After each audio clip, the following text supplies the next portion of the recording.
Hello दोस्तों, स्वागत है। तो आज का हमारा टॉपिक है साइबर सिक्योरिटी। ठीक है, तो इसमें CAPF 2023 में एक क्वेश्चन पूछा है कि cyber attack a new kind of warfare. ठीक है, दूसरा क्वेश्चन है CISF AC 2013 में पूछा था कि पॉलिसिंग साइबर क्राइम। ठीक है, तो ये टॉपिक थोड़ा इंपॉर्टेंट हो जाता है। तो शुरू करते हैं इंट्रोडक्शन से। ठीक है, तो हमेशा इंट्रोडक्शन जब लिखेंगे ना, तो अगर हमें कोई स्टेटमेंट लिखनी है तो वो किसी मिनिस्ट्री की या फिर किसी ऑर्गेनाइजेशन की होनी चाहिए। ठीक है, तो ऐसे में हमारे नंबर बूस्ट होने के चांसेस ज़्यादा रहते हैं। ठीक है, तो ये जो डेफिनेशन है, तो ये इंफॉर्मेशन टेक्नोलॉजी एक्ट 2000 कि वो स्टेटमेंट है कि साइबर सिक्योरिटी और साइबर क्राइम क्या है। ठीक है, तो अकॉर्डिंग टू दिस देखो, cyber security means protecting information, equipment, devices, computer resources, communication devices and information stored therein from unauthorized access and uses. ठीक है, तो हम ये भी इंट्रोडक्शन में लिख सकते हो आप, और अगर आपको कुछ और लिखना है तो ये देखिए, ये इससे भी स्टार्ट कर सकते हैं। ठीक है, ये क्या है, ये है साइबर सिक्योरिटी इंडेक्स 2024 का वो है। ठीक है, तो इसमें देखते हैं क्या, देखो, India has achieve a significant milestone by achieving tier 1 status in the global cyber security index 2024, जो पब्लिश होता है इंटरनेशनल टेलीकम्युनिकेशन यूनियन ITU के द्वारा। ठीक है, तो आप बोलेंगे कि ये क्या है, ये तो समझ नहीं आया, तो इसको समझते हैं पहले। ठीक है, कि टीयर 1 है क्या, साइबर सिक्योरिटी इंडेक्स 2000, इसमें इंडिया का टीयर 1 तो कैसे, पहले ये देखिए। ठीक है, तो जो साइबर सिक्योरिटी इंडेक्स है, ग्लोबल साइबर सिक्योरिटी इंडेक्स, ठीक है, तो इसके जो है 5 पिलर होते हैं। ठीक है, legal measures, technical measure, organizational measure, capacity development and corporation.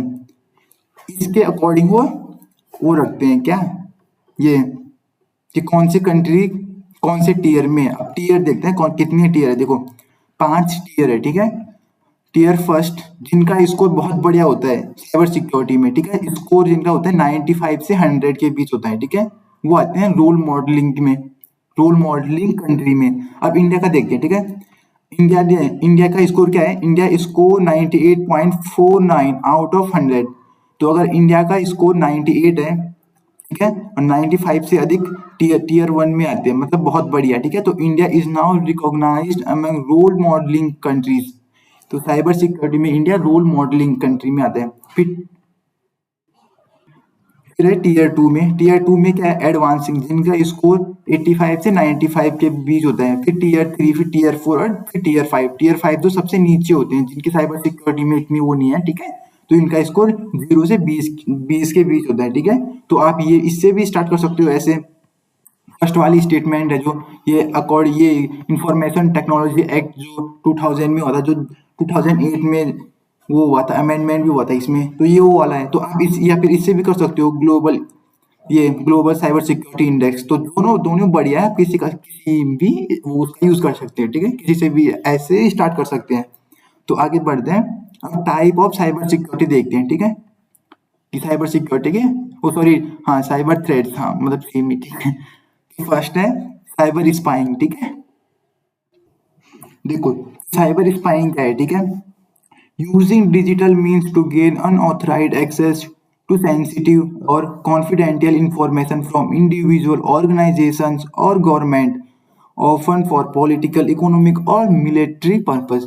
तो देखो, इसमें क्या होता है, इसमें हम उसका कंप्यूटर नेटवर्क या ऑनलाइन डिवाइसेस, डिजिटल डिवाइसेस का यूज करके कोई सेंसिटिव इंफॉर्मेशन चुराते हैं, कुछ कुछ ऐसी जानकारी जो बहुत वो है, यूजफुल है उनके लिए। ठीक है, किससे चुराते हैं, फ्रॉम इंडिविजुअल, किसी व्यक्ति से, किसी का पर्सनल, या फिर ऑर्गेनाइजेशन से, कोई ऑर्गेनाइजेशन है, या फिर गवर्नमेंट से। ठीक है, तो इसमें हम तो इसमें ये होता है कि तो हम मतलब कंप्यूटर डिवाइस का यूज करके अनऑथराइज्ड एक्सेस करके किसी की सेंसिटिव इंफॉर्मेशन चुराते हैं, और कभी कभी ये ऑफन पॉलिटिकल, इकोनॉमिक और मिलिट्री पर्पस में भी यूज होता है साइबर स्पाइंग। ठीक है, अब देखते हैं साइबर टेररिज्म क्या है।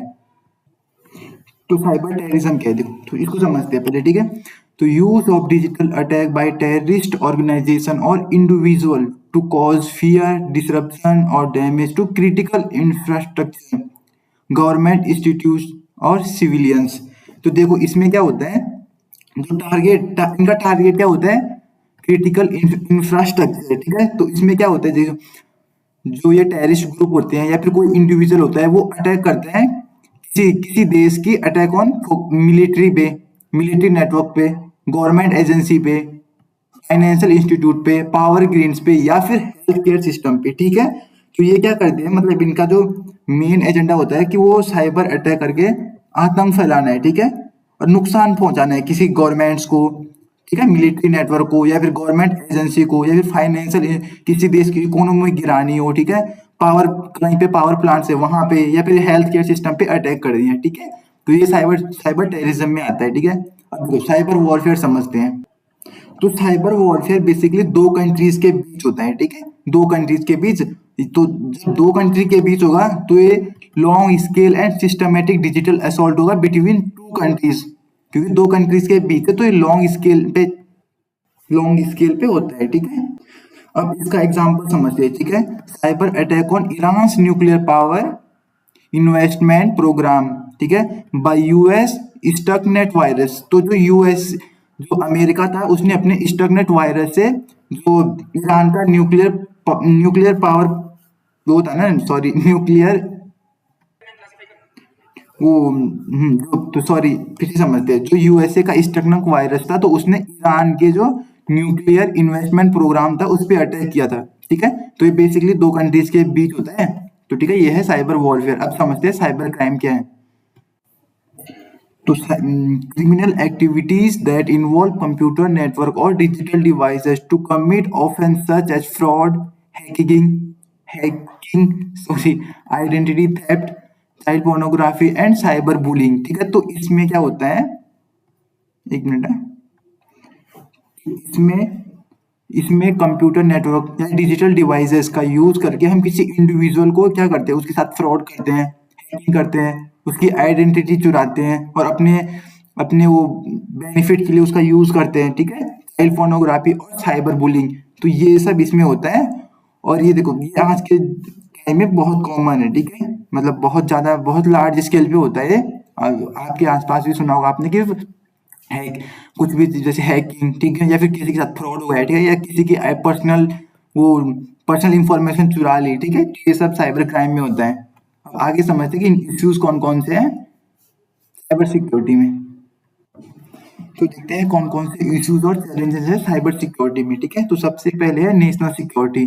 तो इसमें बेसिकली होता है कि जैसे कोई कंट्रीज है, ठीक है, या फिर कोई नेबरिंग कंट्री है, कोई हमारा पड़ोसी देश है, ठीक है, तो वो अपने इंटरेस्ट के लिए दूसरे कंट्री पे वो करता है क्या, साइबर अटैक, ठीक है।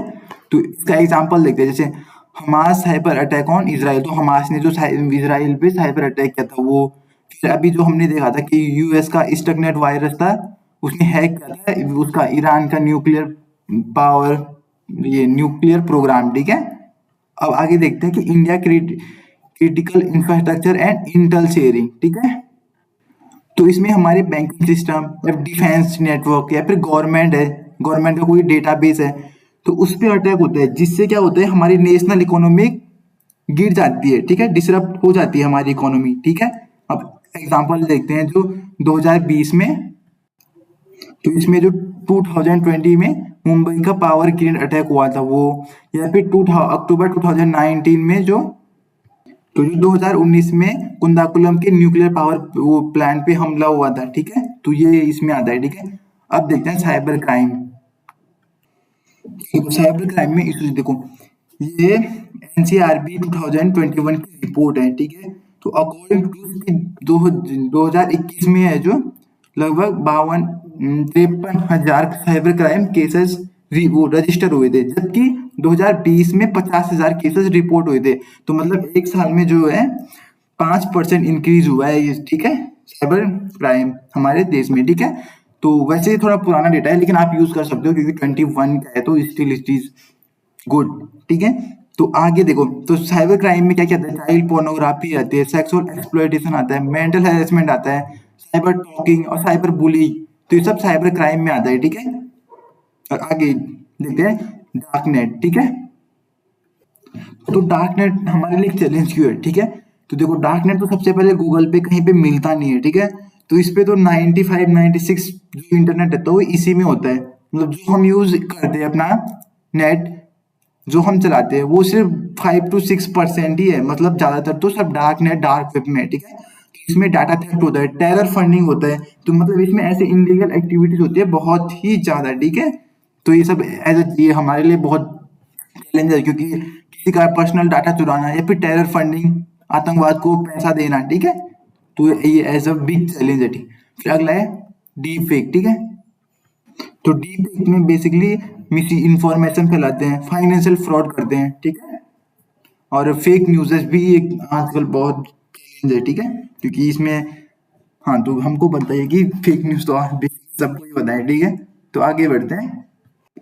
तो ये नीचे वाले मतलब जो लिखे हैं मतलब ये ठीक है, लेकिन आप ये जो ऊपर है ना ये challenges, national security, critical infrastructure, cyber crime और डार्क नेट, इसका यूज कर सकते हो। ऑल मतलब ये नीचे भी सही है मतलब, ठीक है, तो आप लिख सकते हो। तो हम देखते हैं गवर्नमेंट ने कौन कौन से स्टेप लिए साइबर क्राइम को रोकने के लिए।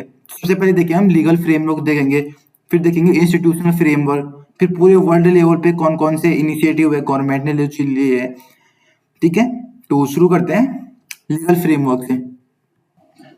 तो लीगल फ्रेमवर्क में फर्स्ट है कि इंफॉर्मेशन टेक्नोलॉजी एक्ट 2000। तो इसमें क्या है, provides provisions for cyber offence like hacking, identity theft and cyber terrorism. तो गवर्नमेंट ने बेसिकली जो ये सब हैकिंग, आइडेंटिटी थेफ्ट और साइबर टेररिज्म को रोकने के लिए कुछ कुछ नियम है, या फिर बोल सकते हैं क्या कुछ, हाँ मतलब कुछ कानून बनाए हैं उसको रोकने के लिए, ठीक है। तो इसमें ये है। आगे देखते हैं नेशनल साइबर सिक्योरिटी पॉलिसी, ठीक है, 2013। तो इसका एम्स है to build a secure cyber ecosystem and generate trust and confidence in IT system, कि जो हमारे इंफॉर्मेशन टेक्नोलॉजी सिस्टम है उसमें ट्रस्ट बिल्ड करना, कॉन्फिडेंस बिल्ड करना, ठीक है। अब देखते हैं इंस्टीट्यूशनल फ्रेमवर्क कौन कौन से हैं, ठीक है। तो इंस्टीट्यूशनल फ्रेमवर्क में हमारे पास क्या क्या है, ठीक है। तो सबसे पहले देखते हैं Indian cyber crime coordination centre, first ये है। उसके बाद है साइबर स्वच्छता केंद्र। तो ये क्या करता है कि ये फ्री टूल्स प्रोवाइड करता है जो हमारे कंप्यूटर से क्या रिमूव करता है वायरस एंड बोट्स, ठीक है। तो ये एकदम फ्री टूल्स है जो गवर्नमेंट ऑफ इंडिया का इनिशिएटिव है कि जो हमारे कंप्यूटर में वायरस रहते हैं तो उनको रिमूव करना है या फिर डिलीट करना है, ठीक है। उसके बाद हमारे पास है national critical information infrastructure protection centre, ठीक है। उसके बाद हमारे पास है digital personal data protection act 2023, ये अभी नया है, ठीक है। तो आप ये तो लिख ही देना, ठीक है, क्योंकि ये नया है तो इम्पोर्टेंट भी है थोड़ा। तो बेसिकली जो इसमें ये 2023 में digital personal data protection act आया था। तो इसमें हम गवर्नमेंट क्या करते हैं, मतलब हमारे जो पर्सनल इंफॉर्मेशन है उसको सिक्योर करती है और प्राइवेसी इंश्योर करती है इसमें, ठीक है। ओके, आगे देखते हैं। तो फर्स्ट हमारे पास है Budapest convention on cyber crime, ठीक है। तो ये क्या है, ये कवर करता है कौन कौन से क्राइम्स, जैसे हैकिंग हो गया, फ्रॉड हो गया, चाइल्ड पोर्नोग्राफी हो गया और साइबर टेररिज्म हो गया। तो इन इन सब जो ये सारे हैं तो इनको कवर करता है। और इसका फोकस क्या है, इम्प्रूव करना, क्या इन्वेस्टिगेशन होती है जो साइबर क्राइम से रिलेटेड इन्वेस्टिगेशन होती है उसको इनहेंस करना, इसको इम्प्रूव करना, इनहेंसिंग इंटरनेशनल कोऑपरेशन, ठीक है। इंटरनेशनल कोऑपरेशन जो अलग अलग कंट्रीज होते हैं उनके बीच आपस में कोऑर्डिनेशन और कोऑपरेशन बिल्ड करना, ठीक है। तो इसका वो क्या है, इसका फोकस है ये, ठीक है। उसके बाद हमारे पास ग्लोबल साइबर सिक्योरिटी इंडेक्स है जो हमने ये ऊपर पढ़ा था, एक मिनट दिखा लेता हूँ, ठीक है। हाँ, ये ग्लोबल साइबर सिक्योरिटी इंडेक्स 2024, जिसमें इंडिया को टियर 1 उसमें मिला था कि 98 आउट ऑफ 100 में से हमारे पास मतलब लगभग 99 वो स्कोर है हमारा, ठीक है। तो ये क्या करता है बेसिकली कि जो कंट्रीज है उनको टियर टियर 5 टियर होते हैं उनमें डालता है कि हाँ भाई तुम्हें अभी अपनी जो है साइबर सिक्योरिटी और इनहेंस करनी है, या फिर तुम जैसे टियर 1 में है तो उनको बोले हाँ तुम रोल मॉडलिंग में हो तो तुम्हारा अभी साइबर सिक्योरिटी सही है, ठीक है। तो ये होगा, ठीक है। ये क्या करते हैं, encourage national to strengthen their cyber policies. तो ये जो कंट्रीज होती है ये क्या करते हैं कि जो विभिन्न मतलब अलग अलग कंट्रीज है उनको इनकरेज करता है कि तुम अपनी स्ट्रेंथ बढ़ाओ साइबर पॉलिसीज में, ठीक है। तो अब देखते हैं कंक्लूजन। जैसे आप ऐसे खत्म करोगे, एंडिंग में होंगे, तो कंक्लूजन लिखना होगा जो एकदम पॉजिटिव होना चाहिए, ठीक है। तो अब देखते हैं कि हमें कंक्लूजन कैसा होना चाहिए। देखो, सबसे पहले हमें एजुकेशन इन साइबर स्पेस, जो साइबर सिक्योरिटी साइबर स्पेस है उसमें एजुकेशन देना चाहिए, ठीक है। प्रमोटिंग डिजिटल लिटरेसी वो देना है, ठीक है। अवेयरनेस करना है लोगों में, ठीक है। Stronger international cooperation and intelligence sharing and joint cyber operation करने चाहिए। देखो, हमें क्या करना चाहिए, तो इंटरनेशनल कोऑपरेशन स्ट्रॉन्ग करनी चाहिए और देशों के साथ, जैसे यूएस हो गया, जापान हो गया, ठीक है। इन देशों के साथ अपनी वो इंटरनेशनल कोऑपरेशन स्ट्रॉन्ग करने, इंटेलिजेंस, हमारी जो इंटेलिजेंस है उसकी शेयरिंग करनी चाहिए एक दूसरे के साथ, ठीक है। और ज्वाइंट साइबर ऑपरेशन होनी चाहिए। जैसे हम देखते हैं कि नॉर्मल आर्मी के ऑपरेशन उनके फॉरेन कंट्रीज के साथ ज्वाइंट ऑपरेशन तो होते हैं, जैसे इंडिया का अमेरिका के साथ, नेपाल के साथ, रशिया के साथ, ठीक है। ऐसे तो होते रहते हैं आर्मी के, लेकिन हमें साइबर क्राइम है, साइबर स्पेस, साइबर सिक्योरिटी में भी ऐसे ऑपरेशंस करने चाहिए, ठीक है। उसके बाद हमारे पास पीपीपी, पब्लिक प्राइवेट पार्टनरशिप और कोलेबरेशन एंगेजमेंट करना है एक दूसरे के साथ, ठीक है। उसके बाद हमारे पास है data security council of India, जो क्या करते हैं, create India cyber security services. तो ये है ना, इसको समझते हैं, ठीक है। जो data security council of India है, तो इसकी एक रिकमेंडेशन थी, इसका एक बोलना था कि जैसे इंडिया में आईएएस और आईपीएस है, ठीक है, तो वैसे ही इंडिया में इंडियन साइबर सिक्योरिटी सर्विस भी होनी चाहिए, ठीक है। जैसे हमारे पास आईपीएस है ना, इंडियन पुलिस सर्विस, तो वैसे ही हमारे पास इंडियन साइबर सिक्योरिटी सर्विस भी होनी चाहिए, ठीक है। तो ये था कंक्लूजन। तो ये वीडियो खत्म होता है, तो आप ये टॉपिक प्रिपेयर कर लेना, ठीक है। साइबर क्राइम क्योंकि थोड़ा इंपॉर्टेंट है, इस पे 2 बार क्वेश्चन पूछा है ये, ठीक है। और अगर कुछ भी आपको कुछ डाउट हो या फिर कुछ भी अगर आपको चाहते हो कि मैं इम्प्रूवमेंट करूँ, कुछ और अच्छा डाटा लाऊं या फिर और अच्छे से एक्सप्लेन करूँ, क्योंकि मैं थोड़ा जल्दी में करता हूँ, तो कमेंट कर देना। Thank you.